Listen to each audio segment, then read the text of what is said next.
Ngani bizwa ngensizwa bese iyahlonishwa ihlonishwa abantu abancane kunayo abangangayo nabadala kunayo lo mfana nje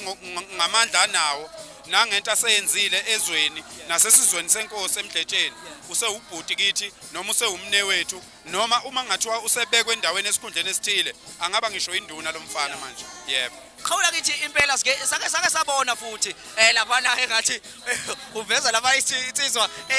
emhlophe laba khona kwakade qade kwenzeka igabeko thizeni laba kodwa manje abantu bathukile sebekubona la bakubona futhi unyaka sumhlaba abantu abaningi bebecabanga ukuthi ungale ngaphesheya ungathini nje